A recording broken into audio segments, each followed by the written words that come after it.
میرا مالک اللہ، میرا رازق اللہ، میرا محافظ اللہ، میرا مددگار اللہ، میرا پشت پناہ اللہ، میرا دوست اللہ. یہ دوستی ہے اللہ کی جو لب لباب ہے، حاصل ہے ایمان کا. اسی کا نام ولایت ہے. اولیاء اللہ کے سروں پر سینگ نہیں ہوتے.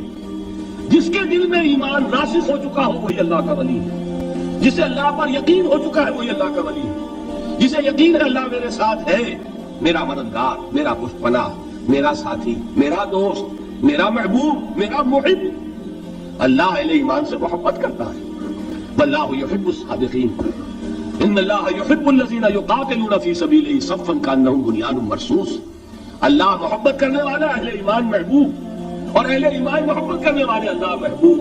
والذین آمنوا اشد حبا للہ. آپ تصور کیجئے جسے یہ رشتہ ایمان یا رشتہ ولایت حاصل ہو جائے، الا ان اولیاء اللہ لا خوف علیہم ولا هم یحزنون. آگاہ ہو جاؤ، اللہ کے دوستوں کے لیے نہ کوئی خوف ہے نہ کوئی حزن ہے. اور میں بیان کر چکا تھا خوف اور حزن کے خاتمے ہی کا نام امن ہے. زوال خوف، زوال حزن. یہ خوف اور حزن کیوں آتے ہیں بار بار؟ اللہ تخافوا ولا تحزنوا، دونوں آ گئے. الا ان اولیاء اللہ لا خوف علیہم ولا هم یحزنون، پھر وہی دو. وہ کیوں ہے؟ خوف ہوتا ہے کسی مستقبل کی بات کا، یہ نہ ہو جائے، وہ نہ ہو جائے، یہ نقصان نہ پہنچ جائے، یہ تکلیف نہ ہو، یہ غضب نہ آ جائے. خوف ہے مستقبل سے. حزن ہے یہ کیوں ہوا، یہ نہیں ہونا چاہیے تھا، یہ میرا فلاں چیز میرے ہاتھ سے جاتی رہی، فلاں موقع نکل گیا، اور بیٹھے ہوئے ہیں اندر ہی اندر کوڑ رہے ہیں. صدمہ ہے اور رنج ہے.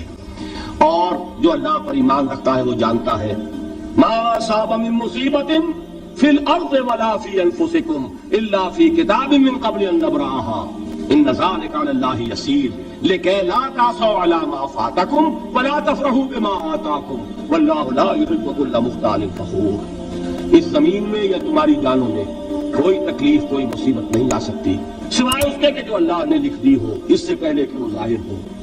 جس کو یہ حقیقت معلوم ہو گئی اس کو یہ طرز عمل اختیار کرنا چاہیے. جو چیز چھن جائے، جاتی رہے، چھوٹ جائے، اس پر افسوس نہ کرو. کس نے چھینی؟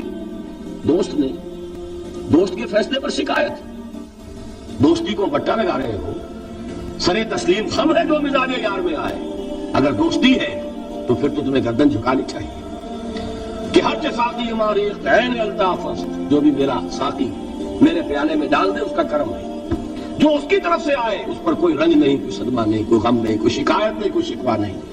اور جو ہوگا وہ اس کے اذن کے بغیر نہیں ہوگا، اور اس کا اذن ہوگا تو یقیناً میرے لیے خیر ہی خیر ہے. چاہے وہ ناگوار شے ہو، بظاہر مجھے اچھی نہ لگ رہی ہو، میری شارٹ سائٹڈنس میں مجھے وہ نظر آ رہی ہے کہ میرے لیے بری ہے، لیکن قرآن نے کہا ہے عسیٰ تکرہوا شیئا وہو خیر لکم وعسیٰ تحبوا شیئا وہو شر لکم واللہ یعلم وانتم لا تعلمون. ہو سکتا ہے تم کسی چیز کو ناپسند کرو درحال ہے کہ اسی میں تمہارا خیر ہو، اور ہو سکتا ہے تم کسی چیز کو پسند کرو درحال ہے کہ اس میں تمہارا شر ہو. اللہ جانتا ہے، تم نہیں جانتے. جب مجھے یہ بات معلوم ہو گئی میں نے اپنا معاملہ اللہ کے حوالے کیا. شکر تم پہ تو مایا خیش راہ اتانی حساب کم و بیش راہ. اے رب جو تو چاہتا ہے وہ ہو، تیرے علم میں جو شے میرے لیے خیر ہے وہ ہو جائے.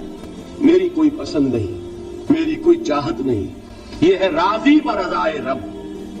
اکبر الہآبادی نے اسے کہا ہے رضائے حق پہ راضی رہ. یہ حرف آرزو کیسا؟ خدا خالق، خدا مالک، خدا کا حکم تو کیسا؟ جب میں آ گیا بیچ میں میری پسند، میری مرضی، میری خواہش، میری چاہت، یہی تو شرک ہے. ما شاء اللہ کان وما لم یشاء لم یکن. جو اللہ نے چاہا وہ ہوا، جو اس نے نہیں چاہا نہیں ہوا. اختیار اس کا ہے، میرا تو نہیں. رضائے حق پہ راضی رہے، یہ حرف آرزو کیسا؟ خدا خالق، خدا مالک، خدا کا حکم تو کیسا؟ اقبال نے اسے کہا ہے فارسی میں. اب آپ کہیں اس کا ترجمہ بھی کرو تو وہ مجھے ذرا اس وقت کچھ بہت ہی بدذوقی کسی بات نظر آئے گی. جائیے پوچھئے کسی سے جسے فارسی آتی ہو. برو کشید ز پہ جا کے ہست بود مرا چے اقتہا کے مقام رضا کشود مرا. مجھے تو تمام پیچ و خم سے نکال دیا اس مقام رضا نے. میں راضی برضائے رب ہوں، جو فیصلہ اس کا میں اس پر راضی. تو کہاں کا حزن اور کس کا خوف؟ یہی زوال حزن اور زوال خوف، یہی ہے امن، یہ نتیجہ ہے ایمان کا. تو جان لیجئے یہ ہے لب لباب، یہ ہے حاصل ایمان کا. یہ ہے تو ایمان ہے، یہ نہیں ہے تو ایمان نہیں.